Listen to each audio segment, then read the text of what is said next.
파킨슨병 진단을 받으면 이런 생각이 드실 겁니다. 약 말고 내가 스스로 챙길 수 있는 게 뭐가 있을까?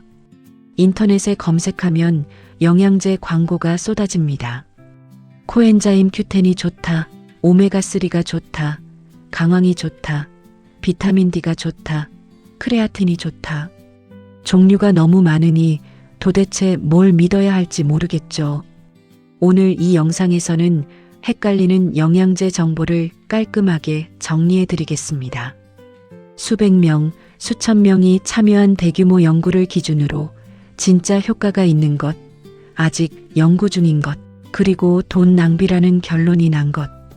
이 세 가지로 나눠서 어려운 말 없이 쉽게 설명드리겠습니다.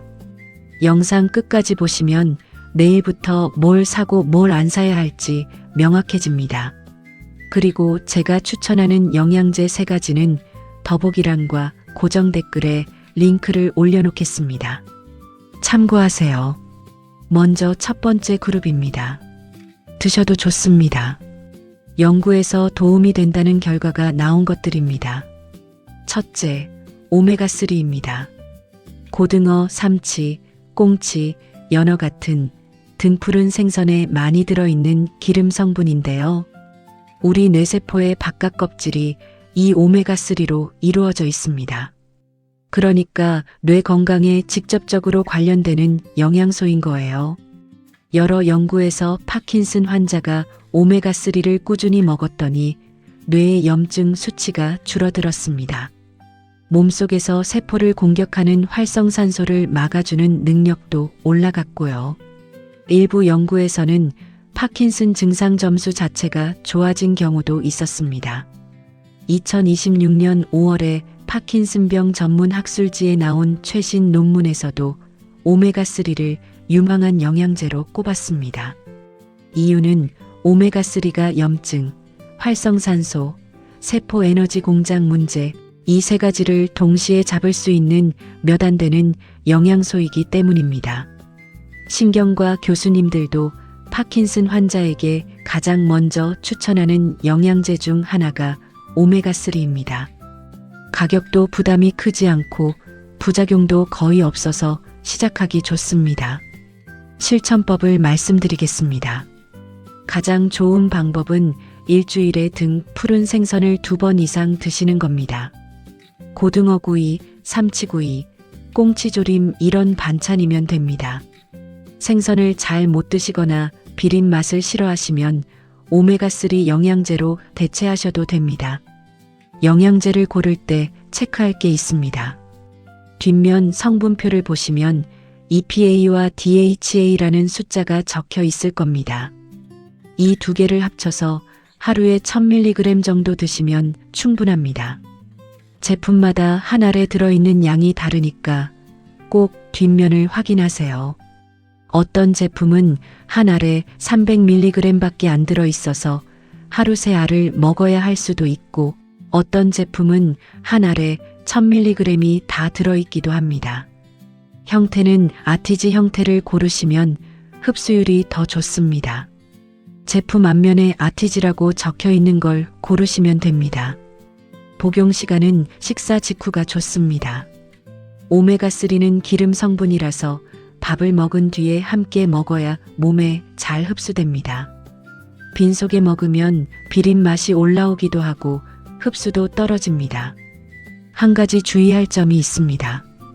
오메가3는 혈액을 묽게 만드는 성질이 있어서 혈전 예방약이나 아스피린을 드시는 분은 꼭 의사에게 먼저 말씀하세요.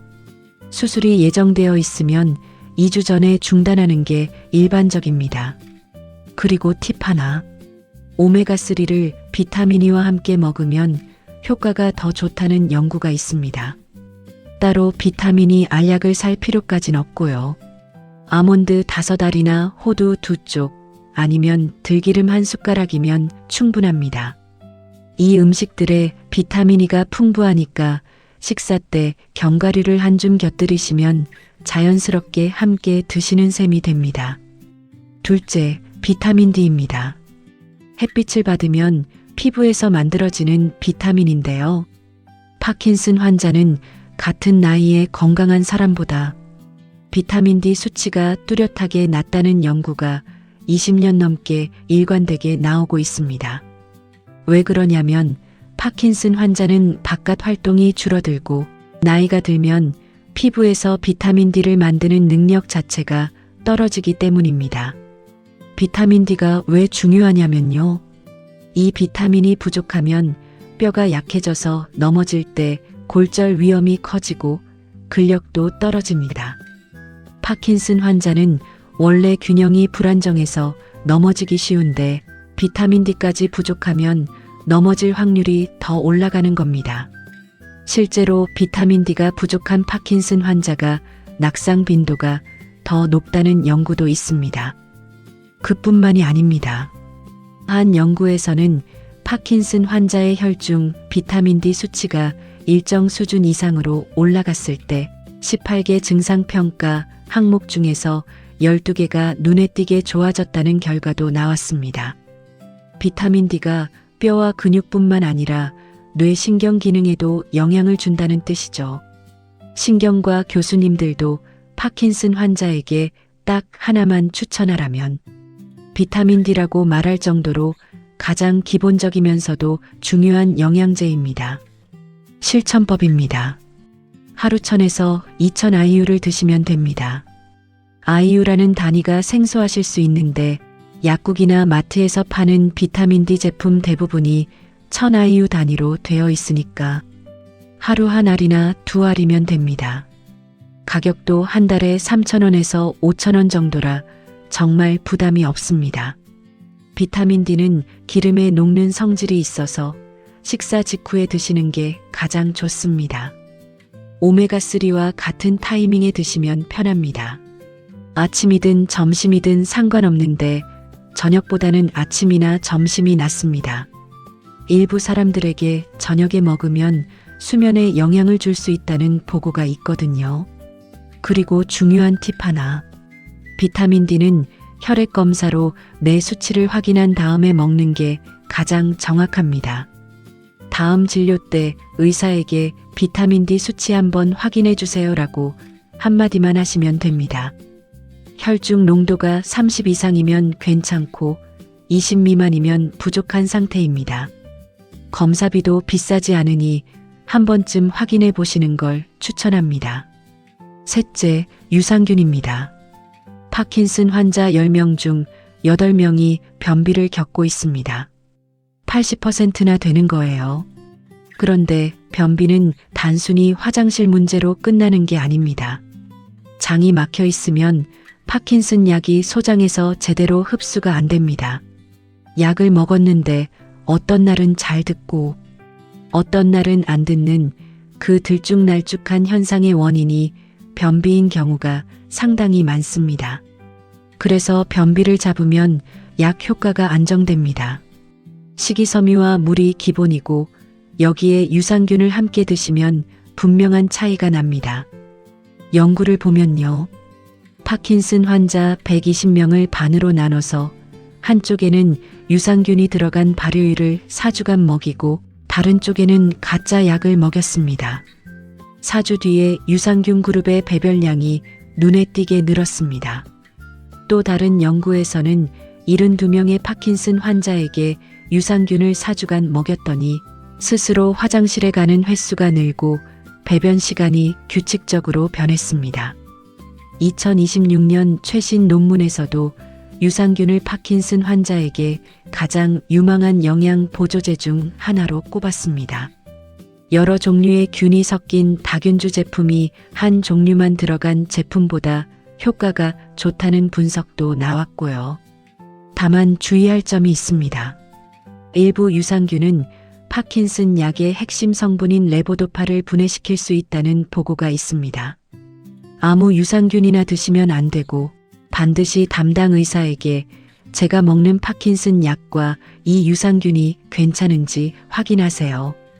파킨슨 환자를 대상으로 직접 연구가 진행된 균주로는 PS128이 있습니다. 락토바실러스 플란타룸 PS128이라는 이름의 균주인데 파킨슨 환자의 증상 개선에 대한 논문이 발표되고 있는 균주입니다. 유산균을 고를 때 이런 연구 기록이 있는 제품을 선택하시는 것도 좋은 방법입니다. 복용 시간은 빈속이 좋습니다. 아침에 일어나서 물 한 잔과 함께 드시거나 잠자기 전에 드시면 됩니다.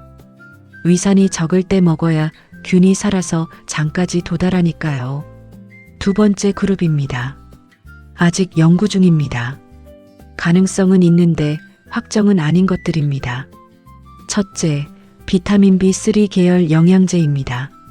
정식 이름은 니코티나마이드 리보사이드인데 줄여서 NR이라고 부릅니다. 쉽게 말하면 비타민 B3의 한 종류입니다. 우리 세포 안에는 에너지를 만드는 작은 공장이 있습니다. 미토콘드리아라고 하는데 이 공장이 제대로 돌아가려면 NAD라는 연료가 필요합니다. 파킨슨 환자는 이 연료가 부족해져 있다는 게 밝혀졌어요. NR은 이 연료를 채워주는 역할을 합니다. 2022년에 파킨슨 환자를 대상으로 한 1차 임상시험 결과가 나왔는데 꽤 흥미로웠습니다. NR을 먹인 그룹에서 실제로 뇌 안의 에너지 물질이 올라갔고 뇌염증 수치가 줄었습니다. 운동 점수도 일부 좋아졌고요. 안전성도 확인이 되어서 하루 3000mg까지도 문제가 없다는 후속 연구도 나왔습니다. 그래서 지금 더 큰 규모의 2차 임상시험이 진행 중입니다. 여기서 좋은 결과가 나오면 앞으로 의사들이 정식으로 권장하게 될 수도 있습니다. 그런데 아직은 확실하다고 말할 단계가 아닙니다. 지금 당장 드시려면 의사와 상의하시고 좀 더 지켜보시는 것도 현명한 선택입니다. 둘째, 커큐민입니다. 강황이라고 하면 카레에 들어가는 노란색 가루, 그 성분입니다. 항산화 효과와 염증을 줄이는 효과로 유명해서 파킨슨에도 좋을 거라는 기대가 컸습니다. 그런데 결과가 좀 엇갈립니다. 2022년에 나온 임상시험에서는 파킨슨 증상 점수나 삶의 질에서 의미 있는 차이가 나오지 않았습니다. 효과를 증명하지 못한 거예요. 반면 같은 해 다른 연구에서는 흡수율을 특별히 높인 제형의 커큐민을 1년간 먹인 파킨슨 환자들이 안 먹은 환자들보다 운동 기능 악화가 더 느렸고 뇌에 쌓이는 독성 단백질이 줄어드는 경향도 보였습니다. 중요한 포인트가 하나 있습니다.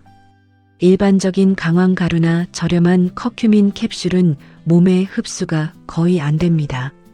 먹어봤자 대부분 그냥 대변으로 나갑니다. 효과를 보려면 흡수율을 높인 특수 제형이 필요한데 이런 제품은 가격이 비싸고 아직 어떤 나라의 의학 가이드라인에서도 파킨슨 환자에게 공식적으로 권장하지 않고 있습니다. 결론적으로 강황을 음식으로 드시는 건 문제 없습니다. 카레를 좋아하시면 드세요. 그런데 비싼 커큐민 영양제를 따로 사서 파킨슨 치료 목적으로 드시는 건 아직은 추천하기 어렵습니다. 더 큰 연구 결과가 나올 때까지 기다리시는 게 현명합니다. 세 번째 그룹입니다. 돈 낭비일 가능성이 높습니다. 대규모 임상시험에서 명확하게 효과가 없다는 결론이 난 것들입니다. 이 부분은 많은 분들이 놀라실 수 있습니다. 왜냐하면 지금도 이걸 파킨슨에 좋다고 광고하는 곳이 많거든요. 첫째, 코엔자임 Q10입니다. 줄여서 COQ10이라고도 하죠. 세포 안에서 에너지를 만드는 데 관여하는 성분이라 파킨슨에도 좋을 거라는 기대가 오랫동안 있었습니다. 실제로 작은 규모의 초기 연구에서는 좋은 결과가 나온 적도 있었어요.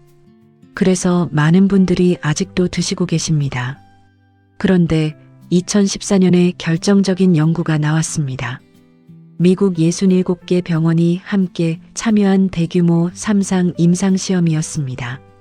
파킨슨 초기 환자 600명을 모집해서 코엔자임 Q10을 하루 1200mg 먹는 그룹, 하루 2400mg 먹는 그룹, 그리고 가짜 약을 먹는 그룹으로 나눴습니다. 양도 충분히 많이 줬어요. 결과가 어떻게 나왔냐면요. 코엔자임 Q10을 먹은 그룹이 가짜 약 그룹보다 오히려 점수가 더 나빠졌습니다. 효과가 없는 정도가 아니라 방향 자체가 반대로 나온 겁니다. 가짜 약을 먹은 사람은 6.9점 나빠졌는데 코엔자임 Q10 1200mg 그룹은 7.5점 나빠졌고 2400mg 그룹은 8.0점 나빠졌습니다. 그래서 이 연구는 중간에 조기 종료되었습니다. 독립적인 안전성 감시위원회가 이 약은 더 연구해봐야 의미가 없다고 판정한 겁니다. 이걸 학술 용어로 무용성 종료라고 합니다. 이 결과가 나온 뒤 마이클 제이 폭스 파킨슨 재단에서도 공식적으로 코엔자임 Q10은 파킨슨 진행을 늦추는 데 효과가 없다고 발표했습니다. 67개 병원, 600명, 3상시험. 이건 더 이상 논쟁의 여지가 없는 수준의 근거입니다. 코엔자임 Q10이 나쁜 영양제라는 뜻은 아닙니다. 심장 건강이나 다른 목적으로 드시는 분은 계속 드셔도 됩니다. 그런데 파킨슨 진행을 늦추겠다는 목적으로 드시는 거라면 그 돈으로 오메가3와 비타민 D를 사시는 게 훨씬 낫습니다. 한 달에 2만 원에서 3만 원씩 코엔자임 Q10에 쓰시는 분들이 꽤 계신데 정말 안타까운 일입니다. 둘째, 크레아틴입니다. 헬스장에서 운동하시는 분들은 근육 보충제로 잘 아실 겁니다. 세포에 에너지를 빠르게 공급해주는 성분이라 파킨슨으로 인한 세포 에너지 부족을 보충해 줄 수 있을 거라는 기대가 있었습니다. 이 기대가 워낙 커서 미국 국립신경질환연구소가 직접 나섰습니다. 미국과 캐나다 45개 병원에서 파킨슨 환자 1741명을 모집했습니다. 1741명입니다. 역대 파킨슨 영양제 연구 중 가장 큰 규모였어요. 크레아틴 하루 10g을 최소 5년, 최대 8년까지 먹게 했습니다. 결과는 어떻게 나왔을까요? 5개 평가, 항목 모두에서 가짜 약과 차이가 없었습니다. 5년을 매일 먹었는데 아무런 효과가 없었던 겁니다. 이 연구도 중간에 무용성 판정을 받고 조기 종료되었습니다. 1741명이 참여하고 5년 이상 추적한 연구에서 효과가 안 나왔습니다. 이 정도면 더 이상 기대할 근거가 없습니다. 크레아틴도 파킨슨 목적으로는 의미가 없습니다. 운동 목적으로 드시는 건 별개의 문제이지만 파킨슨 진행을 막겠다는 이유로 드시는 거라면 중단하셔도 됩니다.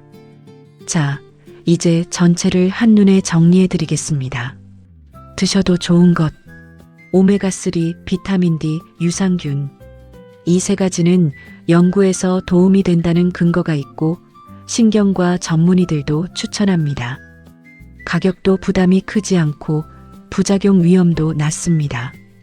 이 세 가지 제품은 더보기란과 고정 댓글에 제가 직접 고른 추천 링크를 올려놓겠습니다. 참고하세요. 아직 지켜봐야 하는 것. 비타민 B3 계열과 흡수율을 높인 특수 커큐민. 가능성은 있지만 아직 확정은 안 됐습니다. 급하게 사실 필요는 없고 드시려면 의사와 상의하세요. 돈 낭비인 것, 코엔자임 Q10과 크레아틴. 600명 참여 시험과 1741명 참여 시험에서 모두 효과 없으므로 결론이 났습니다. 파킨슨 목적으로는 추천하지 않습니다. 마지막으로 꼭 말씀드릴 점이 있습니다. 영양제는 약이 아닙니다. 파킨슨 약을 끊고 영양제로 대체하겠다. 이건 절대 안 됩니다. 영양제는 약을 잘 먹으면서 내 몸 상태를 조금 더 좋게 유지해주는 도움일 뿐입니다. 주인공은 약이고 의사의 처방이에요. 영양제는 조연입니다.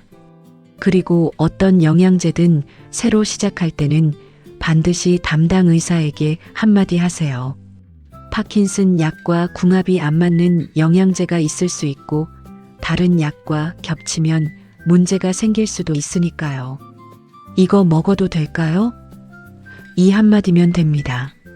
어렵지 않습니다. 오늘 영상이 도움이 되셨다면 구독과 좋아요 부탁드립니다. 멤버십 가입해주신 회원님께 항상 감사드리고 있습니다. 궁금한 점은 댓글에 남겨주세요. 하나하나 읽고 답변 드리겠습니다. 다음 영상에서 뵙겠습니다.